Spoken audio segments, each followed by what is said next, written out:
Hey everybody, today's guest is guitarist and vocalist Garrett Klahn for the New York City post-hardcore band, Texas Is the Reason. Together we dust off some memories from last century and take a deep dive into the writing, recording, and inspiration behind the fan-favorite track, Back and to the Left, taken from their 1996 full-length album, Do You Know Who You Are? In fact, this is the only full-length album that Texas Is the Reason ever released. An album that's become an influence to countless bands who came after its release. J. Robbins from Jawbox recorded the effort, and I say recorded because that's exactly what he did. The band came in with the songs already produced, so to speak. Garrett looks back on this period as everything was happening at breakneck speed. Get home from the road, record an album, and go straight back out on tour. I feel that it's this urgency that let the raw emotion at play here truly come to life. These were real emotions and feelings captured straight to tape, without any time at all to really analyze what was happening. And speaking about twists and turns, the song gives a nod to both the band Gameface and Britpop legends Oasis. Kind of odd, but super cool. So let's get back into the left. Hey, have you heard? Krista makes a podcast. Hey, have you heard? Krista makes a podcast. Hey, have you heard? Krista makes a podcast. Hey, have you heard? Krista makes a podcast. All right, Garrett, I think I know the answer to this question. It's 1996, it's 30 years ago, and someone tells you that you're going to release one of the, if not the most influential, for lack of a better term, emo records. What would your response have been? I would have most likely pointed at you and laughed. And then given you a big hug. I think that we've all done that. I've had fans over the years will come up and say things, and what do you say, But wow, looking back and studying your career, I couldn't believe, except for the one self-titled EP that came out in late 1995, you guys only released one record. 1996's Do You Know Who You Are? And just the fact that to this day, all through the years of Less Than Jake going to Europe, I would see Texas Is the Reason t-shirts.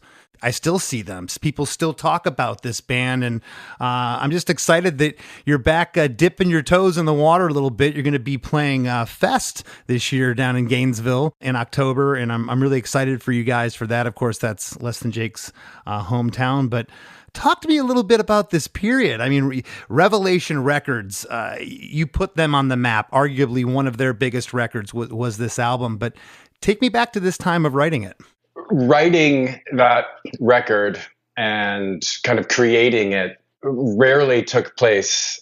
It was always in hourly rehearsal rooms, backstage green rooms, sound checks. We were never really, let's zero in and write 2 or 3 songs today. Everything happened fast with us back in those days. It was, we had the pedal to the metal and said yes to everything, questioned pretty much nothing.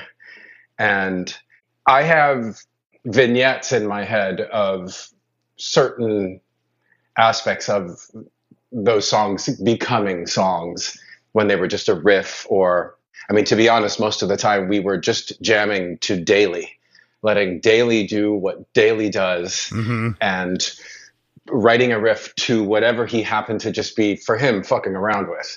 But they came to us in pieces, mostly. And so much was happening so much of the time that it's hard for me to zero in on how it all came to be.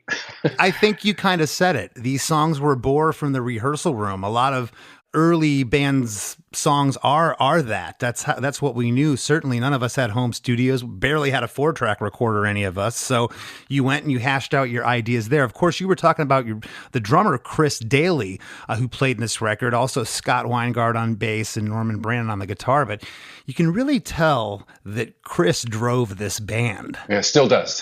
The drum parts are just so integral and so cool to what's going on. At the same time, the chord progression of this tune is pretty straightforward. It's a lot of the same thing over and over again, which totally works for not only this style, but for this song. I mean, the song's 3 minutes and 51 seconds. Mm-hmm. The difference between whatever you want to, the post-hardcore, the emo bands, whatever tag you want to put on it, and, the pop or the pop punk bands was, the pop punk bands are trying to keep it under 3 minutes. And, you guys could get away. You had these breakdowns and these guitar parts that would kind of be the simmer down parts for the audience. And then when it would kick back in, people would absolutely lose their mind. But when I hear this recording, I hear a young band exactly how they sounded. And it sounds like, from the other conversations I've had with people who've worked with Jay Robbins, that he basically just tried to capture the sound of the band. Is that right?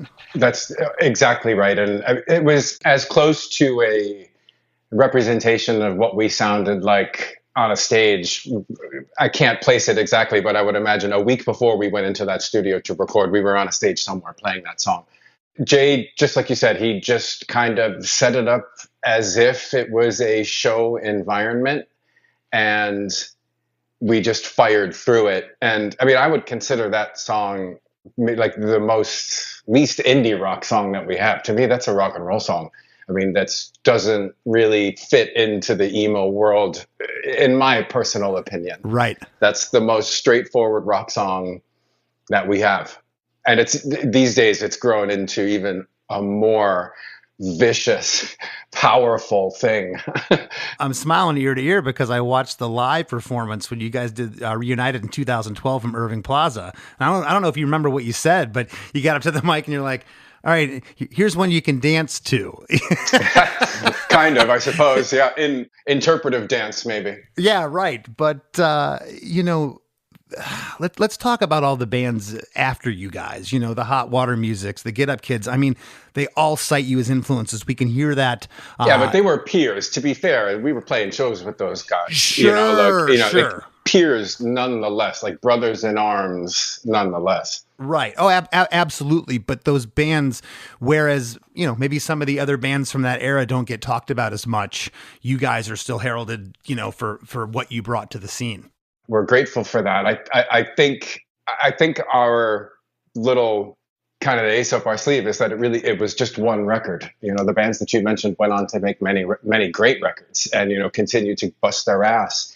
The gods chose us just to be one and done. And I think that as a music fan, I'm speaking like as a music fan, that's an enticing thing. It was a special flash moment captured, and then nothing else. Like it or not, there's a fair amount of drama attached to that. Like nothing that we were conscious of. I want to be clear about that, but drama nonetheless, being one and done the way we did it. The story is incredible. I don't know many bands, even Jawbreaker ended up signing with a major. I know you guys had Capitol looking at you. Less Than Jake was signed to Capitol in 95. I remember your guys' name getting kicked around. But, whatever happened. We don't really get into that too much on the podcast. I know there's interviews with you guys out there of the reasons why the band broke up at that time. But I think to your point, it's all part of the lore now. Yeah, I mean, which again, we really did nothing to propagate. It just, when we were done in 1997, at the time, we were fucking done.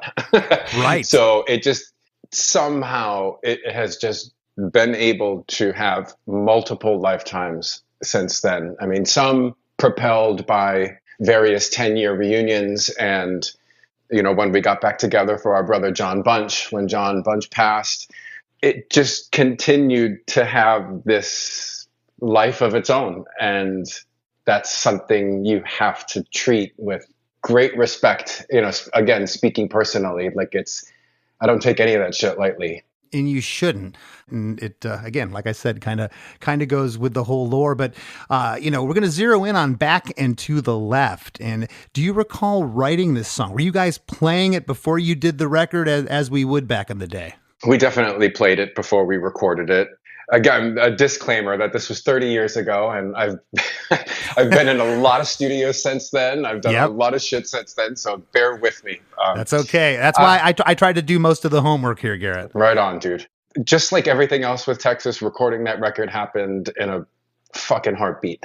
It happened really fast. I do remember that was kind of the kickoff of One Take Daily, the nickname he got, because I mean, he nailed that record. Like, he had to go somewhere. He drove up from Jersey. We were in Baltimore. He drove up, fucking nailed it, and then left. Like, he wasn't there for when I was doing vocals, when we did guitars. What, do you have hockey practice or something? I don't know. Probably a show with another band. You know, the guy is just like always doing something. Yeah, we had definitely played the song live before we got to Jay's for those sessions.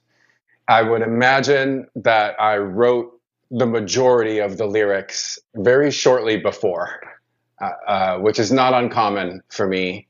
I would imagine that I had 60% of the lyrics, even through playing many shows. But when it comes time to record, you have to have actual words. And that one memory that does stand out from that day is when we called Jeff Caudill from Gameface to see if we could use those lyrics for the end of the tune.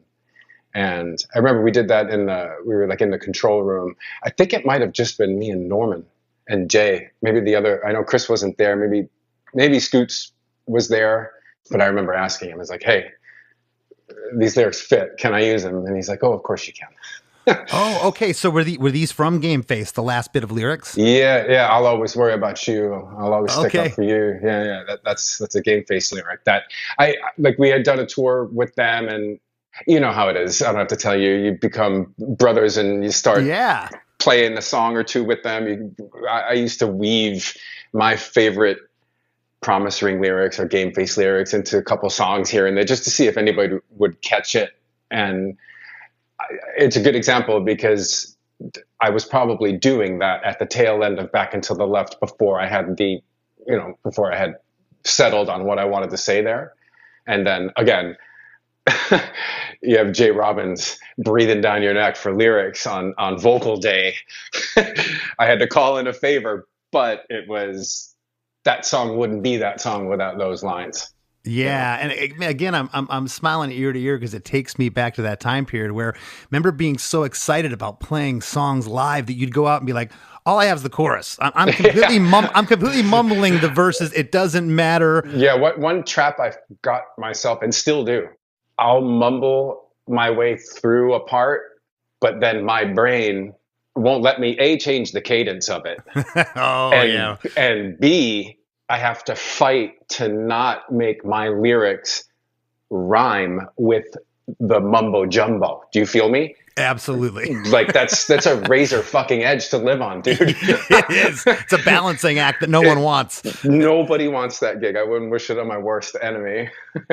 Yeah, it's funny, I've talked about that a lot on the show. Those nonsense words, those demo words that a lot of times they end up making the record because you can't best them. There's something about the feeling of it. Yeah, totally. I agree. And it's almost a good bad habit as far as like songwriting goes in my head. It's definitely helped me out, but it's definitely fucked me a couple times too. I have to ask you before we jump into dissecting the song. Were you nervous about working with Jay Robbins? Jawbox was like one of my favorite top 5 bands in the 90s, and I probably would have lost it if I went to work with him at that point, being such a young musician. I think I was I can't speak for the other boys, but I think I was probably too young to be, nervous. I had already seen Jawbox. I saw Jawbox on the Novelty Tour in Buffalo with Shudder to Think with like 6 of my friends. There was nobody there. Classic Buffalo, New York, like 7-foot fucking blizzard, end of days, north of the wall snowstorm. Nobody came. I had a Novelty t-shirt from that show for years. Like it was nice. But wildly enamored by him, blown away by the state of Oz Studios. Like that place to us was just, like Mecca. And like next level, I bet. Yeah, truly. Like not to put any shade on where we made that EP with Brian McTurnan at Salad Days, because that just had a charm of its own. But first time in a real studio type shit. And Jay saw any weirdness or awkwardness or like starstruckness that we had with Jay ended immediately because have you ever been there to Oz? I have never, no. Wow. It's in a pretty, a robust part of town in Baltimore at the time. It was in the 90s. And it had a big garage door, just a really nondescript block building. It had a really big garage door, and the van pulled in, and he walked out and he welcomed us, and he's like, "Hey, I want to show you something." And he walked us over, and on the wall next to the garage door, he said the owners repainted everything recently. He's like, "But I made them keep this," and it was "Velocity Girl was here" graffiti. When Velocity Girl recorded there. So immediately we were like, oh, he's one of us. He's a fucking music geek like us. That's awesome. Yeah. So it was right off the bat easy with him. Yeah, that'll take your inhibitions down when you get a mutual connection like that. I love it. Totally. Well, Back and to the Left is the 7th track out of 9 on the album. It's 3 minutes and 51 seconds. The intro is 24 bars total. The first 4 bars are just a ring out from a lone guitar panned off left, a open one note from the bass, and a super driving drum beat. Man, that's what I was talking about. You can just the train. Yeah, there's sometimes when I can tell, like, okay, the drummer's a little bit more involved here than some drummers, and that was definitely the case here. On bars 5 through 8, that guitar panned off to the left goes to palm mutes, and the bass guitar comes in as well. Bars 9 through 24, the whole band is in with stereo guitars both strumming away, and I'm hearing a drony octave guitar as well. Was that an overdub? I know you play that live. Definitely an overdub. Yeah, for sure. That's what it sounds like. Okay, and that guitar is kind of center, maybe panned off a little to the right, and then we get into verse 1.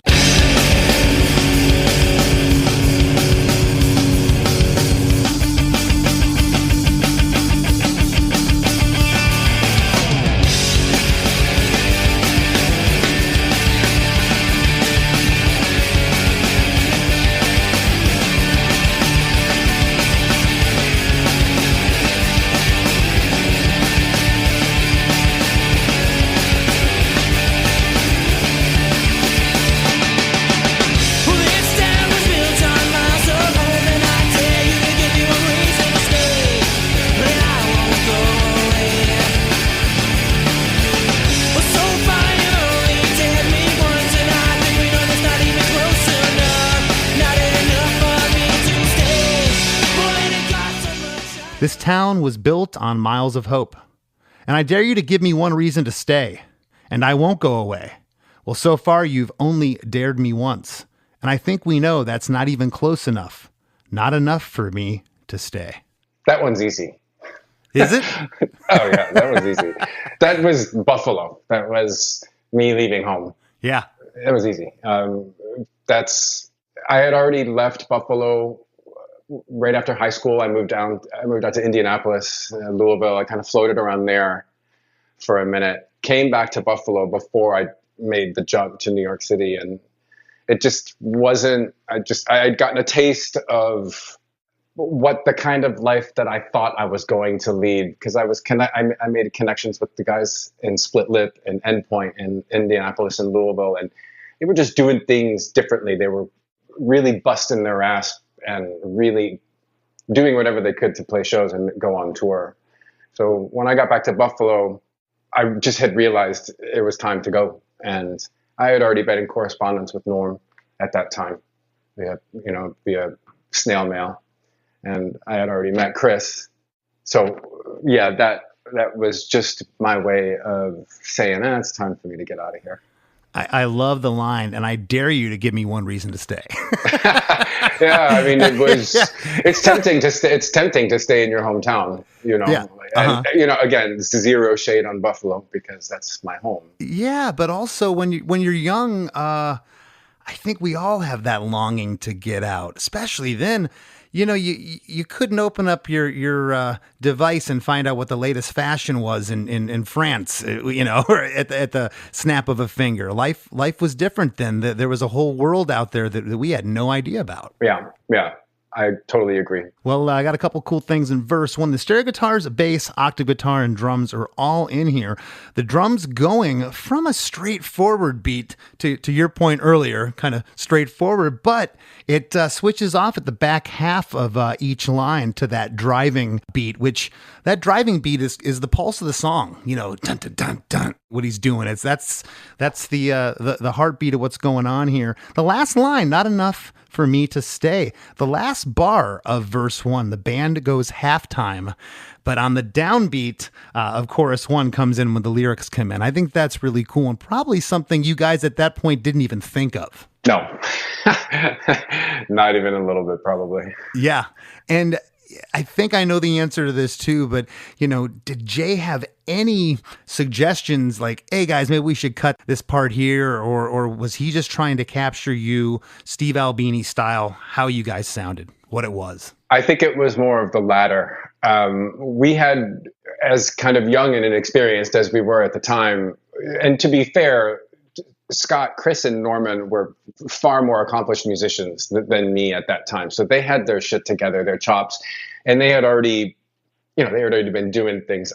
When Texas started, I didn't play guitar, the first couple of months of the band. Wow. Just slowly I picked up the guitar and that just became my thing. But as young as we were, and as maybe I should say as inexperienced as I was, we definitely did trim the fat on a lot of those songs. Okay. Not to say that Jay probably didn't step in here and there and definitely coach us. Nothing that about this particular song that stands out that I can recall. But again, budget, money was a thing. It had to be quick. We had to get it in and out of that studio. And again, I can't remember for sure, but I would just assume that we had a tour 4 days later or something along those lines. Isn't that what you do? Yeah, it was 1996. That's what you do. I'm sure we went to Europe for 6 weeks or some shit like that. Yeah. But yeah, I don't remember Jay trimming the fat on that one in particular.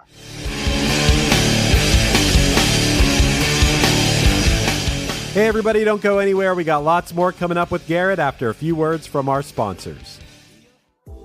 Hey friends, Chris DeMakes here. If you love Chris DeMakes a podcast and you'd like to help us continue bringing you great episodes each week, please take a minute to check out chrisdemakes.com. That's where you'll find our Patreon.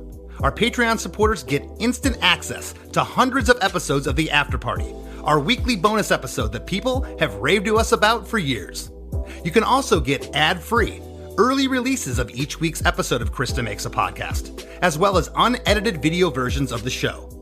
Even if you're not sure if you want to sign up, you can go to chrisdemakes.com and sign up for a free account. We'll throw you a free preview episode here and there. We can't thank you enough for all the support. And if you have a few extra bucks and you want to help us keep the lights on, our Patreon is the way to do it. Head to chrisdemakes.com to learn more.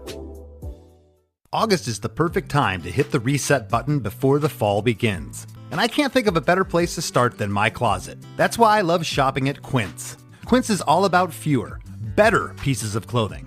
They're made with premium materials that are built to last, and they're designed to be what you reach for every day when you're getting dressed. From their ultra-soft cotton tees to their premium Mongolian cashmere sweaters, Quince specializes in everyday staples that are versatile, timeless, and transition seamlessly from the casual workday to going out to dinner. And to top it off, everything at Quince is priced 50 to 80% less than similar brands. And they work directly with ethical factories and cut out the middleman, so you're paying for high quality, not brand markup. Chris and I both agree that the 100% European linen short sleeve shirts are awesome. They fit nice, feel good, and it's seriously just a great piece of clothing. I think it's extra cool that Quince is a sponsor of Chris DeMakes a podcast because I was already shopping at Quince before they were. So if you're ready to upgrade your everyday, you can go to quince.com/DeMakes for free shipping on your order and 365-day returns. And don't forget to download the Quince app for app-exclusive offers, too. Now available in Canada and the UK, too. QUINCE.com/DeMakes for free shipping and 365-day returns. Quince.com/DeMakes. Here at Chris DeMakes a podcast, we're proud to call DistroKid a sponsor. And if you're a band or artist looking to release your music, you can head to distrokid.com/VIP/DeMakes to get 30% off your first year with DistroKid. Getting your music out on all the places people stream music, like Spotify, Apple Music, Tidal, YouTube Music, and Amazon Music, is just the tip of the iceberg as far as what you can do with DistroKid. Get pre-saves with Hyperfollow. Pay your collaborators with splits. Stop music thieves from stealing your music and uploading it to streaming services without your permission with Distro Lock. Make a mini video to use on your socials. Create Spotify canvases for your songs. Easily withdraw your earnings. Even use great built-in tools like Mixia and Instant Share to mix and collaborate. I could go on and on about all the benefits of releasing your music through DistroKid, but why not go see for yourself and save 30% on your first year at the same time? And support a sponsor of your favorite podcast. Head to distrokid.com/VIP/DeMakes to learn everything you need to know about DistroKid. That's distrokid.com/VIP/DeMakes. When you're 7-Eleven's hottest fire chicken sandwich, people think you're intense. Well, yeah, I'm hot! So, yeah, intense. Want to see if you can handle the heat? Then try me. With pickles or spicy mayo and jalapenos. Oh, and it's all just $4.99. That's a deal almost as hot as I am. Almost! Sweet? No. Spicy? See for yourself. $4.99 and only at 7-Eleven. Valid through 8/25/26. Participating stores only while supplies last. Visit store for full terms. Chronic migraine is 15 or more headache days a month, each lasting 4 hours or more. Botox, onabotulinum toxin A, prevents headaches in adults with chronic migraine before they start. It's not for those with 14 or fewer headache days a month. It prevents on average 8 to 9 headache days a month versus 6 to 7 for placebo. Prescription Botox is injected by your doctor. Effects of Botox may spread hours to weeks after injection, causing serious symptoms. Alert your doctor right away, as difficulty swallowing, speaking, breathing, eye problems, or muscle weakness can be signs of a life-threatening condition. Patients with these conditions before injection are at highest risk. Side effects may include allergic reactions, neck and injection site pain, fatigue, and headache. Allergic reactions can include rash, welts, asthma symptoms, and dizziness. Don't receive Botox if there's a skin infection. Tell your doctor your medical history, muscle or nerve conditions, including ALS, Lou Gehrig's disease, myasthenia gravis, or Lambert-Eaton syndrome, and medications, including botulinum toxins, as these may increase the risk of serious side effects. Why wait? Ask your doctor, visit BotoxChronicMigraine.com, or call 1-800-44-BOTOX to learn more.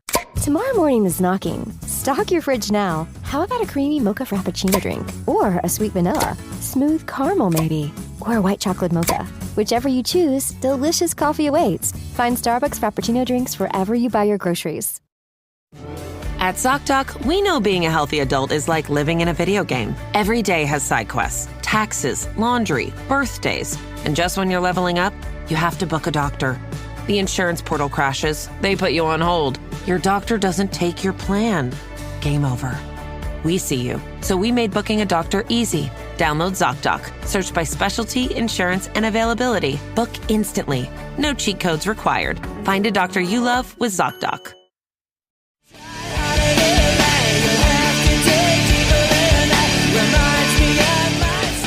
And now back to the show. You know, something that I really, and you said it, that all the other guys were players, but you know, let's talk about this band, because this is pre-Pro Tools. Nothing's fixed here. This is what you guys sound like. It's in tune, man. It's in time. I mean, if you were to put it maybe on a click track or whatever, but it sounds tight. You can tell. Click. You can tell you guys were players. Yeah. A lot of bands from back then, we didn't have any money. I mean, our first couple records are out of tune, out of time. They're all absolutely all over the place. But this is a tight production for how you did it. I would definitely say like the EP is more loose. You know, like it's definitely got a looser cut to it. But yeah, like I said before, I just feel like we had already streamlined the majority of those songs. To be fair, we were still one song short, and we wrote the instrumental like at the studio. But I feel like we walked into that studio ready to get them onto tape, and I'm sure we would have taken direction as gentlemen from Jay. Well, you know, from everything you're telling me, it sounds like, yeah, you guys were in between tours. Like you could tell you were a live band. Yeah, you know how that is, right? Like if you get that little sweet spot of tour studio, you're cooking. You know? Yeah, you're already greased, you're already warmed up. Absolutely. Yeah. Well, right after the band goes halftime on the one, we hit into chorus one. And, when you print lyrics off the internet, Garrett, sometimes they're right and sometimes they're absolutely horrible. It doesn't have the pickup of what you say here. It just says, it costs so much, I know. But I think you're saying, well, then it costs so much, I know. I would have to listen, but I think hey man, you got a show coming up in a couple months. I was just trying to think of how I sang it last week or 2 weeks ago. Not enough for me to stay. Boy, it got so much, I know. Well, but I guess I need to know what I feel like to be right. Well, I'm getting tired all over again, so hurry up and get it because I'm still waiting. Just like I've always been. Now, when I sing it, I keep it as it costs so much, I know. I'd be willing to bet it might be, and it costs so much. Okay, I know. okay. And is a cheap thrill. It's an easy one to throw in there if you need another syllable. And just are two great words for that, aren't they? Yeah. All right. Well, chorus one, same deal here, Garrett. I'm going to read them out, and you let us know what's happening. It costs so much, I know, but I guess I need to know what it would have felt like to be right. But I'm getting tired all over again, so hurry up and get here because I'm still waiting, just like I've always been. Another easy one. I would classify this song as maybe like the easiest one for me to tell you what was going on in my head. Okay. That is just the cost, not meaning money or anything. Just it's a big move to pick up your life and move to a city that you don't know and take a chance on three essentially strangers. Like I knew the three of them at this point, but I didn't know them. It's not like I went to school with them or went to shows with them. They had their own ecosystems, they had their own people, but it was just trying to explain the feeling of, it's a little scary to be making this move, but I have to know, it's the blessing of youth, not really worrying about the outcome, but you need to know if it's going to work out or not. This song being kind of the outlier from the rest of the record and it resonating so well, this song's pretty much risen to the top as a fan favorite for Texas Is the Reason. Do you think some of that boils down to the simplicity, not only of the music, but the straightforwardness of that, but the lyric as well? Yeah, I wouldn't imagine so because it's not so esoteric. Open-ended enough for it to be really about anything. You know what I'm saying? It's and I'm not saying that I had the wherewithal or the talent to have that in mind when I was writing it. I mean, 100 purely exclusively about myself. But it just so happened that, like you said, it happened to make a connection with people, and it's definitely the song that people go pretty much the craziest for. I think I also, I'd bet everything I have on what I'm about to say, but people feel it because it's real. Yeah, I'd like to think so. Yeah, this is about as real as it gets. These are you were feeling it. You were going through a lot. You're moving. You're working with these guys in the band. You're playing music. You're touring. Everything's happening, as you said, so fast. It's just this is raw emotion coming out, and I've been told that from fans. I've had friends of mine talk about other bands, and it's like certain songs hit you a certain way, and it's a lot of the times it's their first material as a band, which also makes me just smile ear to ear. That's crazy. Thinking of you guys, like what if you put out a bunch of records after this? Would it have tarnished what you did here with this first one? It's a valid question. It's totally valid, and we'll never know. We'll never know, and that's the beautiful part about it. Chorus one, drums, bass, stereo guitars, and the octave guitar are all in. It sounds like the lead vocals doubled here, Garrett, but the second vocal throws in some harmonies along with the unison in there. Is that what I'm hearing? Yeah, definitely would have been my first time ever even considering harmonies.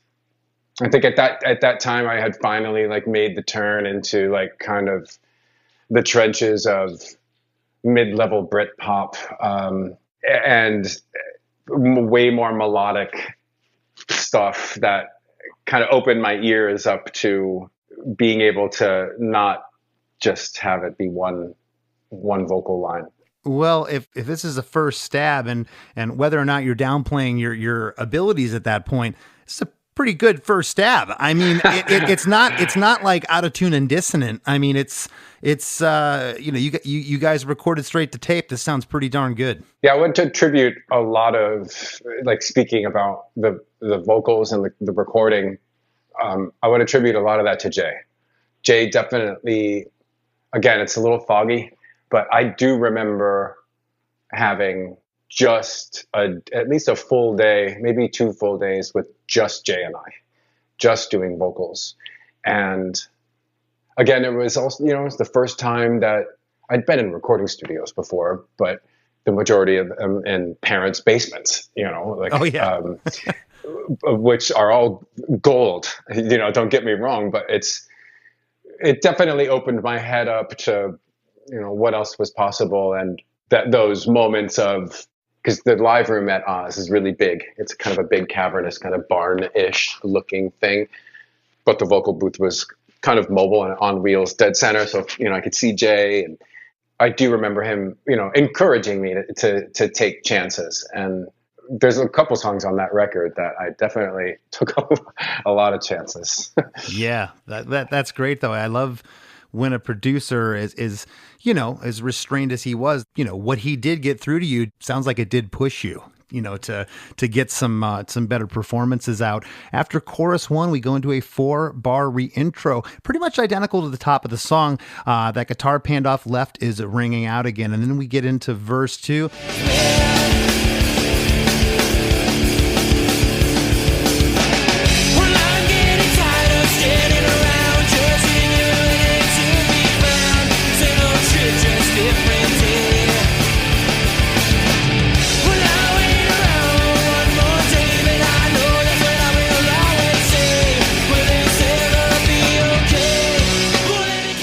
Well, I'm getting tired of standing around, just sitting here and waiting to be found. Same old shit, just different day. Well, I'll wait around one more day, but I know that's what I will always say. Will this ever be okay? Getting out of town, man. I don't know how else to say it. That's just more pontificating on, just that itch to not just move, but to continue moving. I'd gotten a taste of touring, real touring, when I was hanging out with the guys in Endpoint and Split Lip, a lot of Midwest touring. Saw the way that Avail did it, and just these kind of endless slogs through Europe, and it was all very enticing to me. But again, it goes back to the ease of, at the time, Buffalo, New York rent. Mom was 6 miles away, family's close, high school girlfriend. It was tempting, a little tempting too, to just be the local band guy. That's interesting. One thing that really jumped out at me here in verse 2 is the line, "Will this ever be okay?" I mean, that sounds kind of bleak. It sounds like, man, I'm having a hard time here. I'm struggling. There was a lot going on in Buffalo at the time, but maybe not enough. I guess that's how I was looking at it. No, I love that line, and even the lyrics I had printed out, it has a question mark on it, and someone had pointed that out very early on in this show. I can't remember who it was. I want to say it was someone from a big band, but they said, "Yeah, I love my lyrics. I love to have them question the listener. It makes the listener think." I take that. Yeah, jumped off the paper at me there. Same overall instrumentation as verse 1 here in verse 2. Fast verse again. We're not halftime like the chorus, but it does go back and forth with that driving beat. Then we get into chorus 2. I'm going to read the lyrics, just half of it one more time, because this is a double chorus.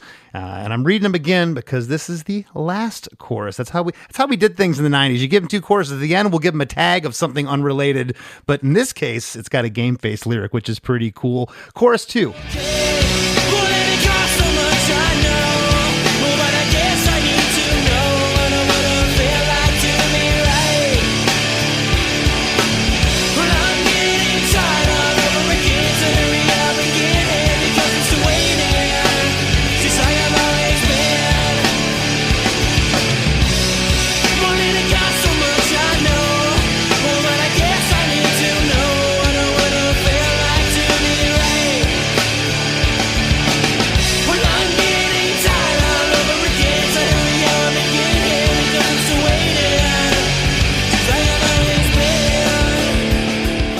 It costs so much, I know, but I guess I need to know what it would have felt like to be right. But I'm getting tired all over again, so hurry up and get here because I'm still waiting, just like I've always been. And of course, like I said, that repeats, got a double chorus here. The whole band drops into that halftime groove again. Double chorus right here. You know, it almost could have been a single chorus had you come back to it later, but you didn't. And was that ever a conversation? Was there another chorus in this song? Well, I could say we were listening to a lot of Oasis at that time, and they did a lot of double choruses. Mm-hmm. I'm not saying that was an actual conversation, but there's no way some of that shit didn't seep in. Sure. Yeah, you think of Wonderwall, this double chorus. Yeah, Roll With It has a double chorus. Yeah. Round Our Way has a double chorus. You know, I look a lot of my early composition songs and bands that their early recordings, a lot of times they'll do something like a double chorus knowing if they're not going to come back to it later. Well, I would also say that it goes back to Daly, because he has this ability, he had and continues to have this ability to, yes, it's a double chorus. I changed the cadence of the lyrics a little bit, but he swings it a little differently on the second time around. You know, it's slightly different, especially when, you know, there's a lot more nuance and vibration to the way we play it now. But even on the recording, it's subtle.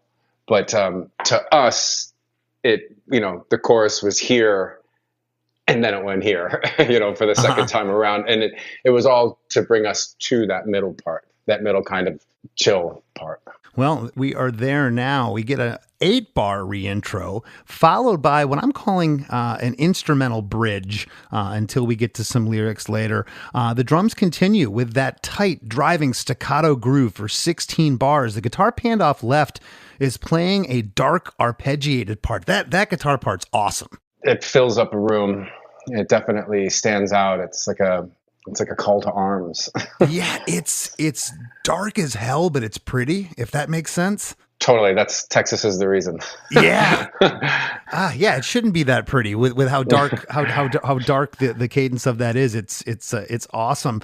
That dark arpeggiated part is happening, and the guitar pan off right is playing a very simple counterpart. The next 16 bars here are drums, bass, and the stereo guitars are now both arpeggiated, and the counter melody is this single note guitar that's kind of in the center of the mix.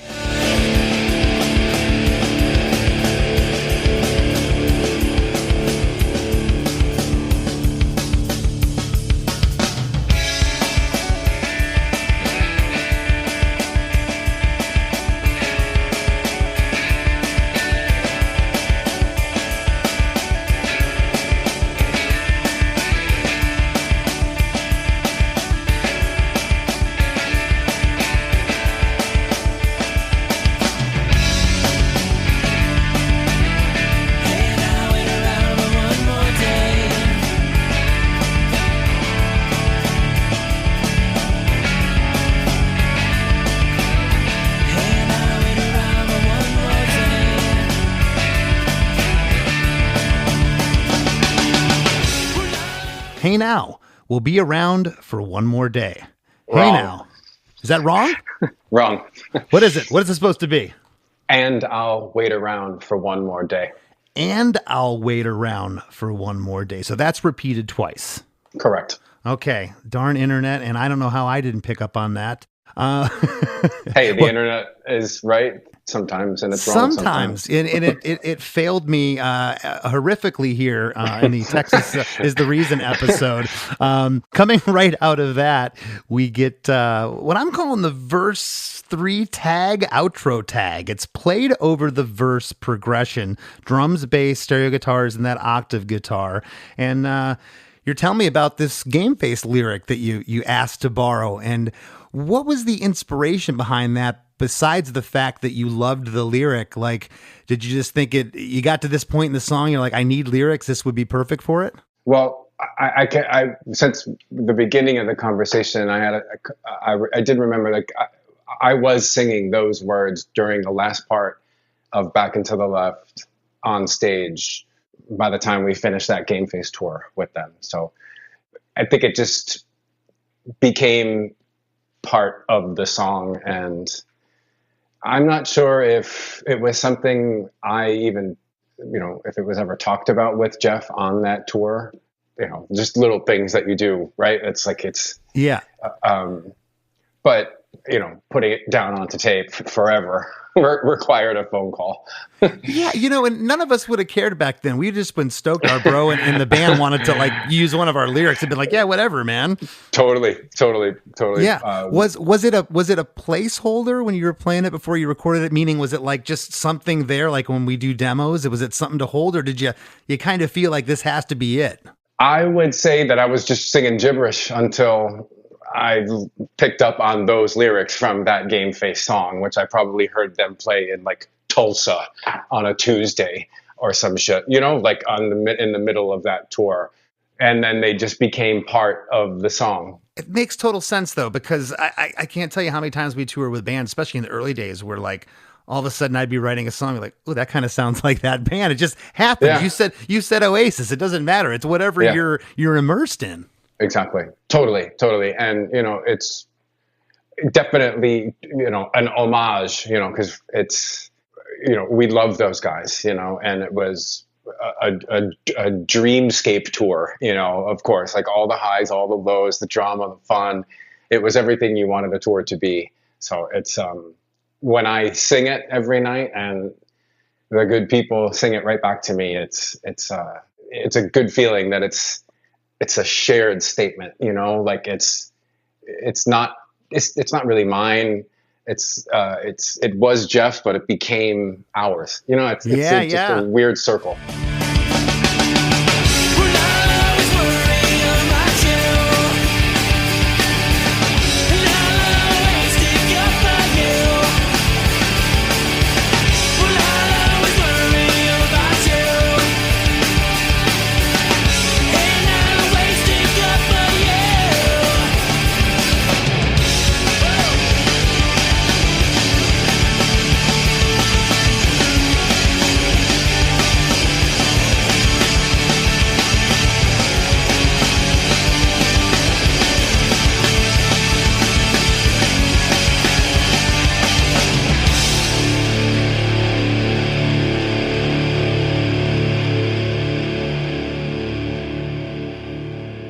Online, it just said, I will always worry about you. But I think you say, well, I will always worry about you, and I will always stick up for you. Yeah, another kind of cheap shot for cadence, for syllable cadence. And it's a bad habit. I encourage younger songwriters to not do that.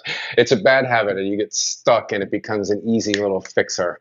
Doesn't take anything away from the spirit of those lyrics. And sure. It's probably, again, it's like, I could say almost exclusively, like with those songs, with Texas Is the Reason songs, if you listen, the cadence of my vocals are directly connected to Chris Daly.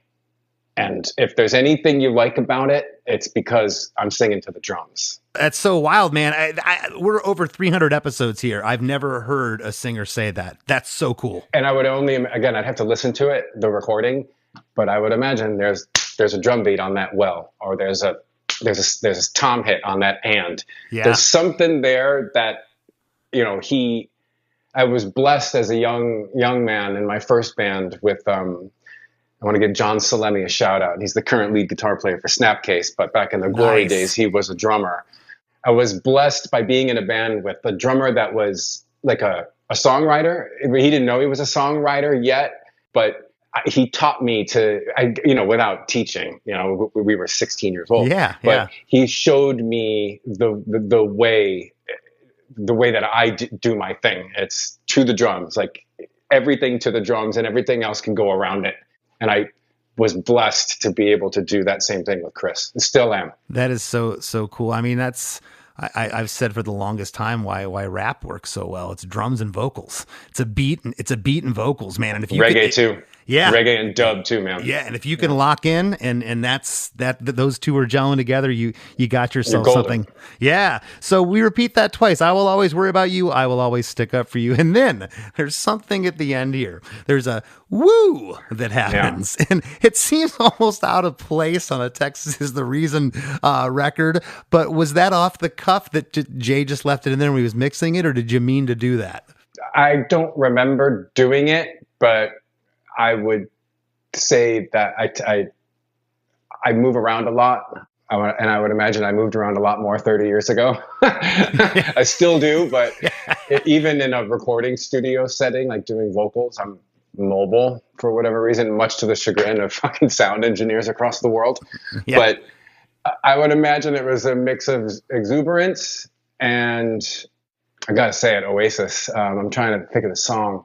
They had a song where Noel did a woo, and it was just something that we all zeroed in on. I'm not saying it's a direct result of, but I'd be surprised if that didn't play a major role. There's other records that I've made since then where there's woos, and I can visualize them. It's just like, and if they fit, they fit. But I will say that our last show of this last run that we did in Cervia in Italy is a crazy show. It was a really crazy show, and we closed the set with Back and to the Left, and we get a lot of woos from the crowd. We're blessed by a lot of woos from the crowd, and they vary in strength and vigor. But a young man jumped up on stage and did it in the mic, and it was like angelic. Like, it was the first on stage woo. We get them from the crowd all the time, and we love it. But on stage, we were just like, buy that man a beer. It turns out that he was like a friend of mine who I was so in the zone, I didn't realize that it was him. There's a video of it floating around on the internet, I think. That's killer. Yeah, I hear Oasis references aside for this woo. I hear what you said. It's an exuberance. It's almost like this young guy in a band that, okay, I'm done with my vocals. Woo. Yeah. Or mid take, Yeah. Like it would not be uncommon for me to do that. Right on. Well, this is followed by 16 more bars of the whole band now locked into that staccato drum groove, riding us out till the end of the song, where the whole band ends all at once with the band ringing out and the song decays into a fade. Here we are. 30 years later, you said it yourself. You're playing to Italy. People are going nuts. You had the most spirited woo ever from a fan who turned out to be your friend. I mean, it's still happening. You still having pinch me moments about this record you recorded when you were a kid? Every night. It's no hyperbole. It's like it's a very heavy emotional experience I can speak for the other three, for us.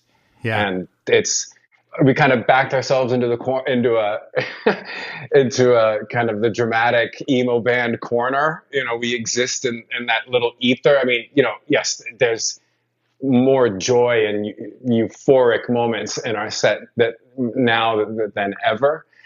But it's heavy because it's to walk into a room of complete strangers who are all there for the same reason. It's not like people are going through the paper that day going, oh, Texas is the Reason's playing. I've never heard of them. Let's go check them out. That's not happening.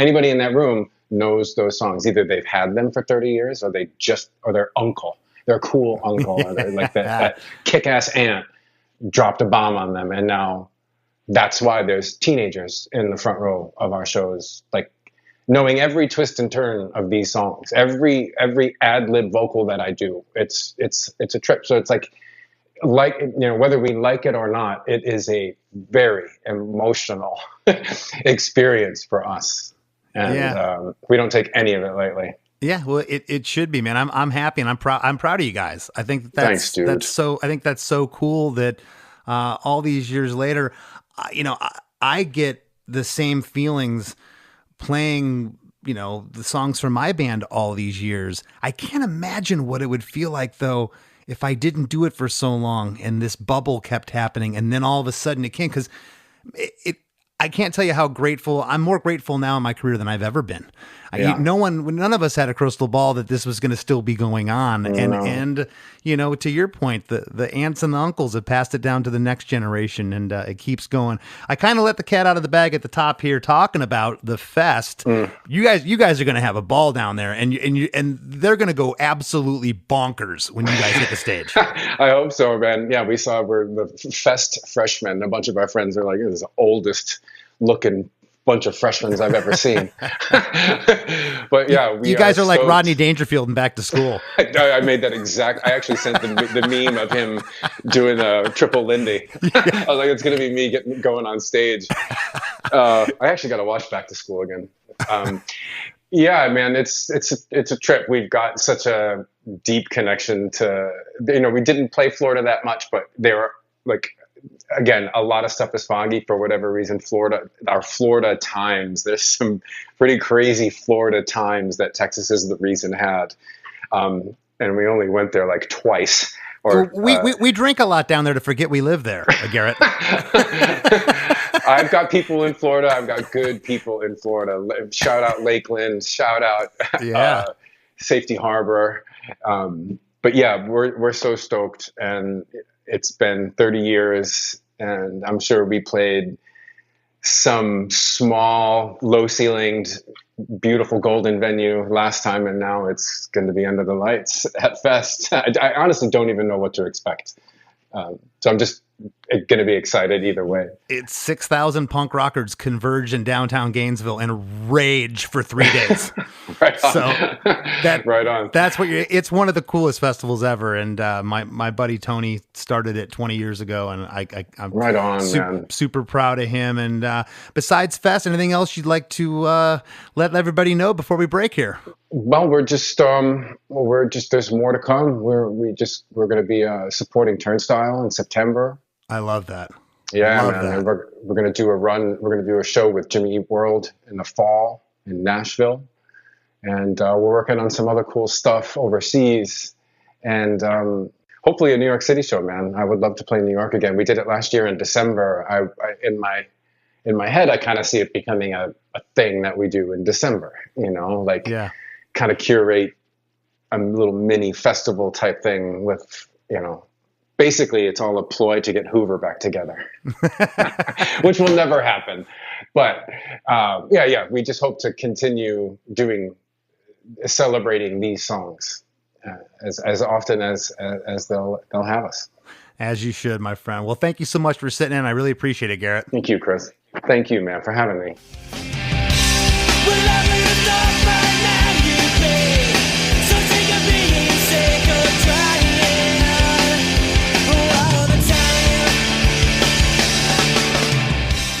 Well, that was awesome. I loved it. I love Texas Is the Reason. This album's incredible. And I got lots to talk to Chris about in the rap segment that's coming right up after a few words from our sponsors, so don't go anywhere. August is the perfect time to hit the reset button before the fall begins. And I can't think of a better place to start than my closet. That's why I love shopping at Quince. Quince is all about fewer, better pieces of clothing. They're made with premium materials that are built to last, and they're designed to be what you reach for every day when you're getting dressed. From their ultra-soft cotton tees to their premium Mongolian cashmere sweaters, Quince specializes in everyday staples that are versatile, timeless, and transition seamlessly from the casual workday to going out to dinner. And to top it off, everything at Quince is priced 50 to 80% less than similar brands. And they work directly with ethical factories and cut out the middleman, so you're paying for high quality, not brand markup. Chris and I both agree that the 100% European linen short sleeve shirts are awesome. They fit nice, feel good, and it's seriously just a great piece of clothing. I think it's extra cool that Quince is a sponsor of Chris DeMakes a Podcast because I was already shopping at Quince before they were. So if you're ready to upgrade your everyday, you can go to quince.com/DeMakes for free shipping on your order and 365-day returns. And don't forget to download the Quince app for app-exclusive offers, too. Now available in Canada and the UK, too. QUINCE.com/DeMakes for free shipping and 365-day returns. Quince.com/DeMakes. Here at Chris DeMakes a Podcast, we're proud to call DistroKid a sponsor. And if you're a band or artist looking to release your music, you can head to distrokid.com/VIP/DeMakes to get 30% off your first year with DistroKid. Getting your music out on all the places people stream music, like Spotify, Apple Music, Tidal, YouTube Music, and Amazon Music, is just the tip of the iceberg as far as what you can do with DistroKid. Get pre-saves with Hyperfollow. Pay your collaborators with splits. Stop music thieves from stealing your music and uploading it to streaming services without your permission with DistroLock. Make a mini video to use on your socials. Create Spotify canvases for your songs. Easily withdraw your earnings. Even use great built-in tools like Mixia and Instant Share to mix and collaborate. I could go on and on about all the benefits of releasing your music through DistroKid, but why not go see for yourself and save 30% on your first year at the same time? And support a sponsor of your favorite podcast. Head to distrokid.com/VIP/DeMakes to learn everything you need to know about DistroKid. That's distrokid.com/VIP/DeMakes. When you're 7-Eleven's hottest fire chicken sandwich, people think you're intense. Well, yeah, I'm hot! Oh, yeah, intense. Want to see if you can handle the heat? Then try me. With pickles or spicy mayo and jalapenos. Oh, and it's all just $4.99. That's a deal almost as hot as I am. Almost! Sweets? No. Spicy? See for yourself. $4.99 and only at 7-Eleven. Valid through 8/25/26. Participating stores only while supplies last. Visit the store for full terms. Chronic migraine is 15 or more headache days a month, each lasting 4 hours or more. Botox, onabotulinum toxin A, prevents headaches in adults with chronic migraine before they start. It's not for those with 14 or fewer headache days a month. It prevents on average 8 to 9 headache days a month versus 6 to 7 for placebo. Prescription Botox is injected by your doctor. Effects of Botox may spread hours to weeks after injection, causing serious symptoms. Alert your doctor right away, as difficulty swallowing, speaking, breathing, eye problems, or muscle weakness can be signs of a life-threatening condition. Patients with these conditions before injection are at highest risk. Side effects may include allergic reactions, neck and injection site pain, fatigue, and headache. Allergic reactions can include rash, welts, asthma symptoms, and dizziness. Don't receive Botox if there's a skin infection. Tell your doctor your medical history, muscle or nerve conditions, including ALS, Lou Gehrig's disease, myasthenia gravis, or Lambert-Eaton syndrome, and medications, including botulinum toxins, as these may increase the risk of serious side effects. Why wait? Ask your doctor, visit BotoxChronicMigraine.com, or call 1-800-44-BOTOX to learn more. Tomorrow morning is knocking. Stock your fridge now. How about a creamy mocha frappuccino drink? Or a sweet vanilla? Smooth caramel maybe? Or a white chocolate mocha? Whichever you choose, delicious coffee awaits. Find Starbucks Frappuccino drinks wherever you buy your groceries. At ZocDoc, we know being a healthy adult is like living in a video game. Every day has side quests, taxes, laundry, birthdays, and just when you're leveling up, you have to book a doctor. The insurance portal crashes, they put you on hold, your doctor doesn't take your plan, game over. We see you, so we made booking a doctor easy. Download ZocDoc, search by specialty, insurance, and availability. Book instantly, no cheat codes required. Find a doctor you love with ZocDoc. Streaks on the china never mattered before. Who cared when you drop? That's Belvedere. Lynn Belvedere. Mr. Belvedere ran for over 100 episodes on ABC from 1985 through 1989, and on the new podcast Belvedere Bros, we're watching them all. Starring the late, great Christopher Hewitt as Lynn Aloysius Belvedere, the show had just as much heart as it did laughs. Every Friday on the One Hit Thunder feed, we're diving into another episode of Mr. Belvedere, sharing our thoughts on the episode and relating the lessons we take away to our own lives. Go subscribe to One Hit Thunder wherever you get your pods so you never miss an episode of Belvedere Bros.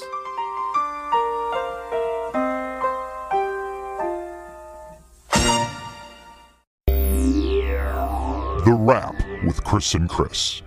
Chris, I was really excited about this episode. It is amazing how much of an influence that a band who released one album had on an entire genre, or even, you might even say multiple genres of music. Texas Is the Reason was a band who really showed like what was to come. Like when I think of like so many bands that were on for example, Vagrant Records in the late 90s or early 2000s. Like, you can just hear the influence even today. Yeah, and he's a pretty humble guy. And I mentioned a few bands. He's like, well, those were our peers. I'm like, yeah, but they still mention Texas Is the Reason today. It's one of those records that just influenced a lot of people. And I told Garrett, going to Europe all these years, that it never, you still see their shirts. There's still people that talk about this band. And I can't imagine putting a record out when I was 22 years old or whatever, and the band not really doing anything for the next 30 years. And then all of a sudden going to Italy, and there's younger kids there singing these songs I wrote as a child. That has to be mind-boggling. I tried to express to him that it hits me really hard the older I get, that people still want to see my band. It's not lost on me, but to have that gap and to come back, that has to be crazy, right? Yeah, I can't imagine what that's like. And also, Chris, I thought it was really cool. I always like when something is said in an episode that's never been said before. And in this episode, it was that he talked about singing to the drums. And I was going to bring up that drum beat to you anyway in this rap, because that drum beat, I feel like, is such a essential part of the appeal of this song. It hooks you in from the second this song starts. That rhythm just pulls me in anyway. Yeah, Roger talked about, I think years ago, maybe he coined it, what's the heartbeat of this song? And what that means is, what's the first thing you think about? For me, that this song, it's that drum beat. There's something driving about that. That's a hook. I've talked about this before. I always thought hooks had to be a vocal or a lyric, and it doesn't. It can be something like a driving drum part. Yeah, Garrett mentioned that everything happened so fast in those days. They weren't questioning anything, especially when it came to songwriting, I presume, from everything that he said in there. But that's also like the heart of these recordings, that mid-90s indie rock, emo, post-hardcore, whatever you want to call it. It just captures the sound of what that band sounds like in the rehearsal space or at the show. Like Garrett said, when they recorded this song, they were probably playing it at a show somewhere like a week before that. Mm-hmm. Yeah, you can tell they are a live band. Again, this was done to tape. I've heard a lot of records, my band, that was done to tape in the 90s. They don't sound that great. You had to have your act together going in. It's in tune. It's in time. The performance is great. But I think that's the charm here, Chris. They didn't have time to labor over it. The next tour was starting. One of the guys in the band couldn't even commit. He came up. He's like, I got to go. I think it was Chris Daly, the drummer. He came up from Jersey, did his drum parts real quick, and he had to go somewhere. I made the joke of, what do you have to go to hockey practice or whatever? But they didn't have time to belabor over the arrangements, the lyrics, anything. It was go. And that's what happened. Yeah. And you described their sound, and I thought this was very accurate, Chris. Dark as hell, but pretty. And Garrett replied to that and said, yeah, that's Texas Is the Reason. And, I thought that was pretty accurate. And I don't know if it's something in the chord choices that they use, but there's something about that entire Revelation Records sound of that era that there's something that brings all those bands together. Something about the way they sound. It's moody. I hear a lot of what I would call, the post-punk stuff of the early 80s that wasn't really new wave, but a lot of their guitar parts were just kind of dissonant. And, this is definitely fits that mold. And emo bands could get away with that.